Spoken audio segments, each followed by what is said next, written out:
What's up, guys? Welcome back to my channel, and if you're new here, then welcome to our little corner of the internet. Today we're going to be watching a video titled America Just Entered Ecuador's Drug War, which I have no idea what's going on, but without further ado, let's see what this video is about. Given everything that is happening in Iran, you would be absolutely forgiven for momentarily forgetting that other conflicts involving the USA are still raging. But they are, and perhaps nowhere is this more evident than in Ecuador, where American and Ecuadorian forces have started launching joint strikes against drug traffickers. Since President Daniel Noboa came to power in 2023, riding a wave of public anger over record-breaking violence, the country has been locked in a grinding war against drug trafficking gangs that have turned Ecuador's Pacific ports into one of the world's most important cocaine transit points. All while I haven't heard about Ecuador's situation in the news or anywhere in a long time.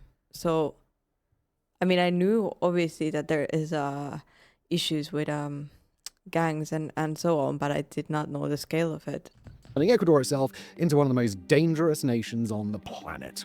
Once among the safest countries in South America, Ecuador saw its homicide rate surge by 40% last year to a rate of nearly 50 per 100,000 inhabitants, according to data from the Global Initiative Against Transnational Organized Crime, or GITOC. What makes this worse is that the surge followed 2 years where murder rates had already reached record levels. The context of all of this is Ecuador's declaration of an internal armed conflict in January 2024, a move that saw Noboa designate 22 gangs as terrorist organizations, deploy the military into prisons and streets, and impose curfews across the country's most violent provinces. He was comfortably re-elected in 2025 on a promise to keep on fighting. And with the launch of joint operations with US Southern Command backed by roughly 35,000 Ecuadorian troops alongside armored vehicles and helicopters, it seems the conflict is entering a new phase.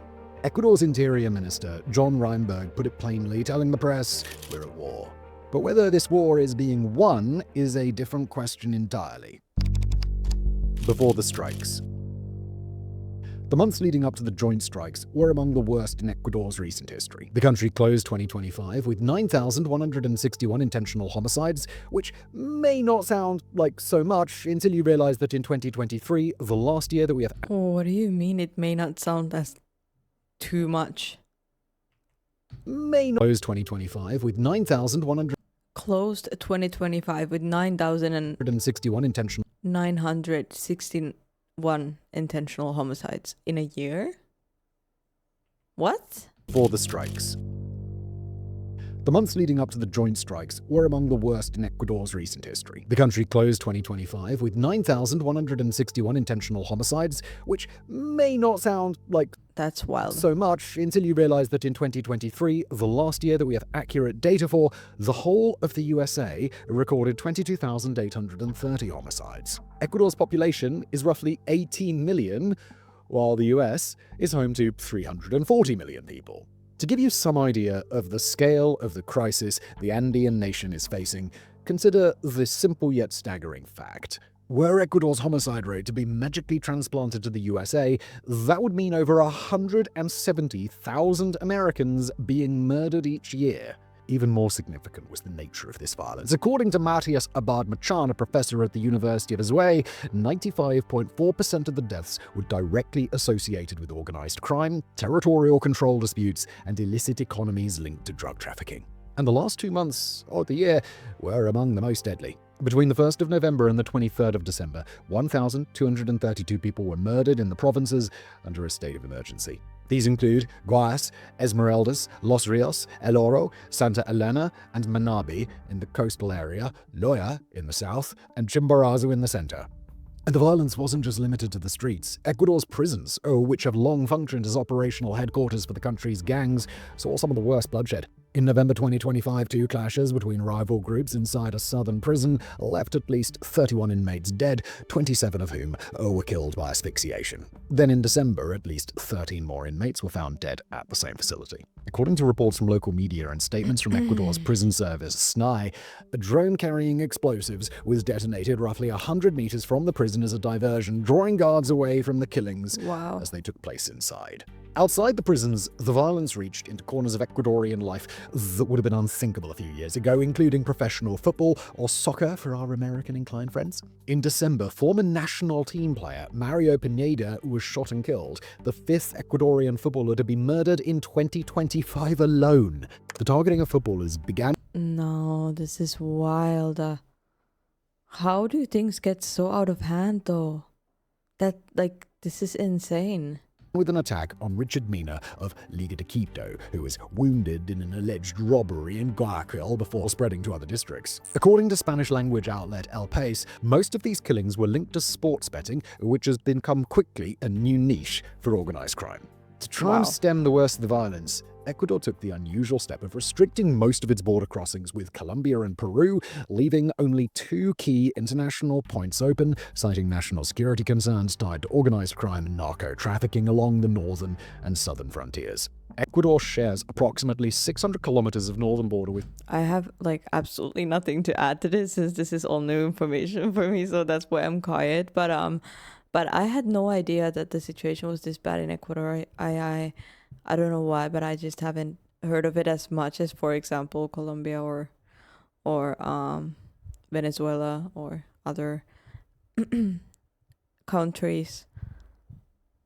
Colombia and 1,500 kilometers of southern border with Peru, much of it dense jungle, river systems, and rural terrain that is nearly impossible to patrol effectively. For years, these porous boundaries have allowed weapons, precursor chemicals, and fighters to flow freely between countries, giving gangs operating in border provinces like Esmeraldas and Sacambios a logistical lifeline that no amount of military deployments further inland could sever.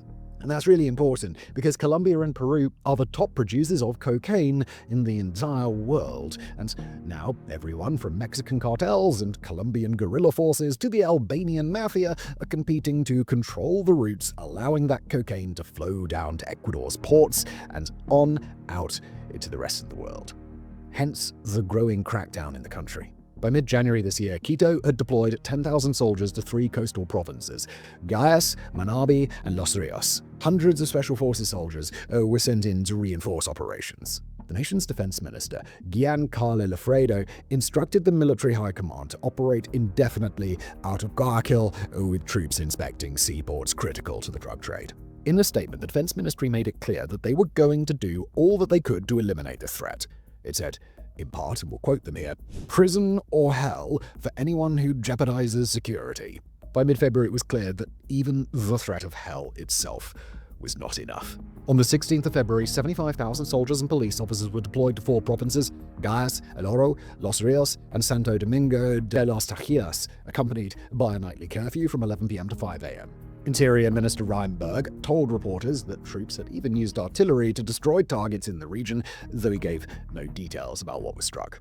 None of it stopped the bleeding, so Quito turned to Washington. Now, we'll forgive you if the news that the USA had entered Ecuador's internal armed conflict had somehow passed you by.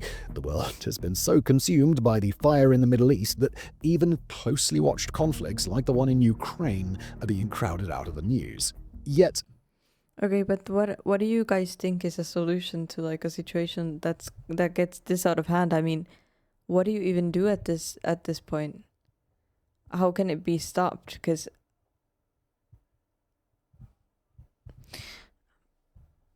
and there's so many people involved, I'm sure. This is wild. enter the war is exactly what the US did. On the 2nd of March, Southcom Commander Marine General Francis Donovan traveled to Quito to meet with Noboa and senior defense officials. The following day, US and Ecuadorian forces launched coordinated operations against groups Washington had designated as terrorist organizations. It was the first reported instance of US-assisted land operations targeting cartel infrastructure on Ecuadorian soil, falling under Operation Southern Spear, the broader US military campaign of strikes on suspected drug smuggling vessels in the Caribbean and Eastern Pacific that has already killed over 150 people since September of last year. So far, though, the operations in Ecuador have been relatively limited. The bombing of a training camp belonging to a dissident faction of Colombia's FARC rebel group situated just inside Ecuadorian territory, the sinking of a narco submarine off the coast. According to Pentagon officials, though, this is just the start. The FBI recently announced that it was going to open an office in Ecuador to investigate organized crime, money laundering, and corruption alongside local police, while Acting Assistant Secretary for Homeland Defense Joseph Humar told Congress the Ecuador campaign was setting the pace for regional, deterrence-focused operations against cartel infrastructure throughout Latin America and the Caribbean. I'm also sure that the cartels and all of that just keep growing because there's a lot of young people that get involved in that as well. And especially when it's glorified to young kids, it's super dangerous. And people who grow into it, I mean, or are born into it. So it's I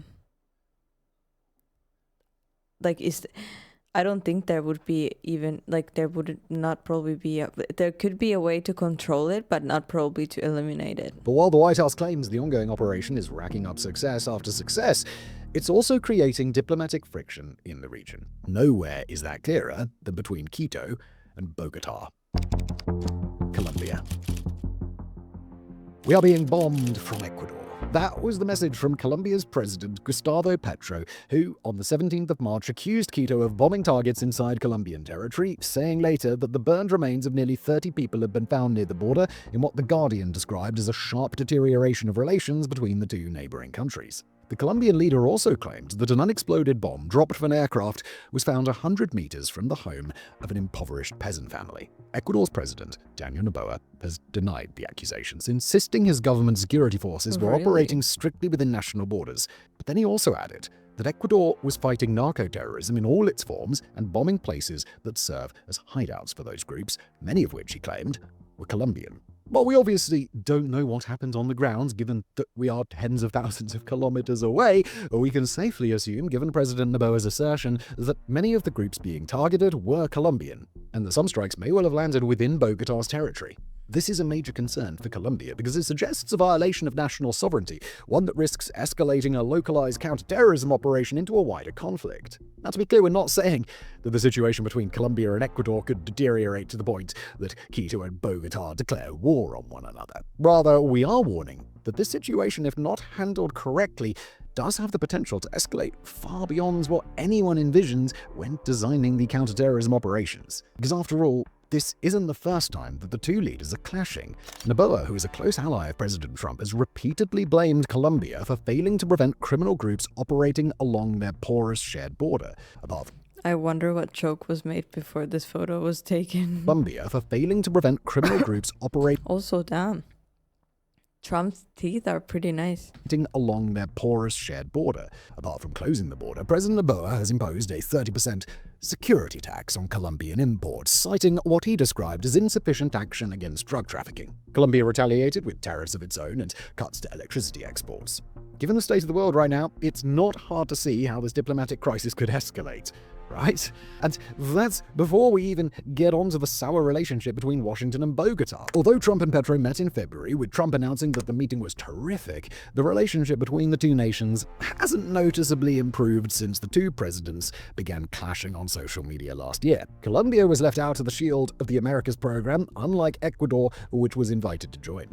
More important than being left out of the transnational organization, though, is the fact that the DEA named President Petro a priority target as federal prosecutors in New York probe his alleged ties to drug traffickers. Priority target is basically a label that the DEA gives to those who they claim have a massive impact on the drug trade. DEA records show that Petro has been mentioned in multiple investigations dating to 2022, many based on interviews with confidential informants. The alleged crimes the DEA has investigated include his possible dealings with Mexico's Sinaloa cartel and a scheme to leverage his Total Peace Plan, an ongoing Colombian initiative to negotiate a ceasefire with both guerrilla groups and cartels to benefit prominent traffickers who contributed to his presidential campaign. Wow. The records also suggest that Petro used law enforcement to smuggle cocaine and fentanyl through Colombian ports. To be extremely clear, lest we be forced to add Colombia to the list of nations trying to sue us, Petro denied. Honestly, it must be also scary to go against something like that, you know? Like in that country I mean, not scary to go against it because obviously when you do right, you're against cartels and drug trafficking, but I mean like for them to know that you're against them, that you're out for them, because they'll be out for you too. Is all these claims. But whether the allegations are true or just a byproduct of Trump getting angry at Petro on social media, it's not out of the world to speculate that the US might attempt a Venezuela-style raid on Bogota using Quito as a base of operation. Trump threatened Petro with as much shortly after Maduro was captured. Now, we're not saying that this is definitely going to happen, especially... Nah. This is wild. We have the Iran situation going on, Cuba, now Ecuador. Not in the near term with America's focus on Iran, but it is a possibility that we have to consider, especially because President Trump has shown a willingness to use decisive action to eliminate anyone that he considers a threat to American safety. But even if this campaign remains focused solely on Ecuador's criminal gangs, it remains vitally important, not just because of America's involvement, but because of its impact on the people of this Andean nation. The civilians. To wrap up this video, we want to take a quick moment to talk about the civilians caught in the crossfire between government bombing campaigns on one hand and violent, marauding gangs on the other. According to a complaint by residents of San Martin, a farming village of about 27 families, the airstrikes bombed their homes. They told USA Today that the strikes didn't target drug traffickers, rather it targeted farmland. The AFP visited the area and found buildings reduced to rubble, dead animals scattered on the ground, and trees destroyed. Community leader Vicente Garrido told the AFP that the farmers had lost everything. Crucially, there was no sign of drug trafficking or production. While this might be because the gangs moved their materials before the bombing campaign began, there is a possibility that the strikes targeted the wrong location, as we saw with the horrific deaths of those Iranian. I mean, if they was able to move all their stuff before it was even strike, then they should probably change their plan. And schoolgirls, sometimes even the best intelligence can lead to tragedy. Apart from the bombing, the locals claimed that Ecuadorian soldiers burned homes to make sure no one was inside, and some locals claimed they had been arrested, blindfolded, kicked, and threatened before being flown to a military base and held for hours. While the AFP could not verify the veracity of the claims, it would fit into a broader pattern of abuse by security forces that have been a feature of Latin America's mano dura crackdowns. In Colombia, the false positive scandal saw soldiers killing ordinary people and dressing them as guerrillas to claim bounties. In Ecuador itself, 4 teenage boys were kidnapped by Air Force personnel on their way home from a football game in December, with their charred bodies being found on Christmas Eve. Ecuador's defense ministry has denied any wrongdoing, saying it cooperated with Washington to validate intelligence information on the site in northeastern Ecuador before the airstrikes began. They further claimed that there was no way the property targeted was a farm because there was no presence of livestock or productive activity of that type. Quito further claimed that the farm was actually a hideout for the leader of a Colombian drug trafficking group and also a training site with a capacity for 50 drug traffickers. Now, obviously, it's beyond our abilities as a channel to say for certain who is right in this dispute. History shows that when Latin American states opt for violent crackdowns, civilians are often caught in the chaos. But it is true that the line between civilian and drug trafficker can be extremely blurry in rural areas where small-time farmers often have little option but to grow coca leaves to help armed groups produce cocaine. To be clear, we're not saying that these operations, such as those launched by US and Ecuadorian forces, are not necessary or that they cannot work. We absolutely understand the need to eliminate the drug traffickers that have made Latin America their playground for way too long. After all, it is not the governments that pushed the nation into chaos, carrying out massacres in prison, assassinating presidential candidates, or hanging headless bodies from bridges. The gangs started this fight, and now Quito is desperately trying to finish it. However, it's clear that the Ecuadorian government needs to exercise caution when carrying out such campaigns, because while mano dura policies can sometimes work, see El Salvador, history shows that they are often excellent at creating the next generation of aggrieved insurgents. And that is a recipe for a never-ending cycle of violence, death, and destruction. Thank you for watching. Wow. I mean, it's such a complicated situation in such a huge, enormous scale that I just have no say to it. I mean, I can't even have an opinion or think logically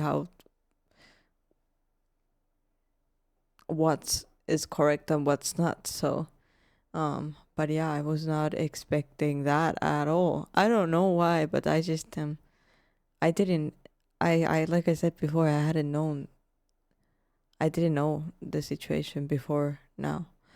Um wow. There's so much going on around the world right now, guys. It's crazy.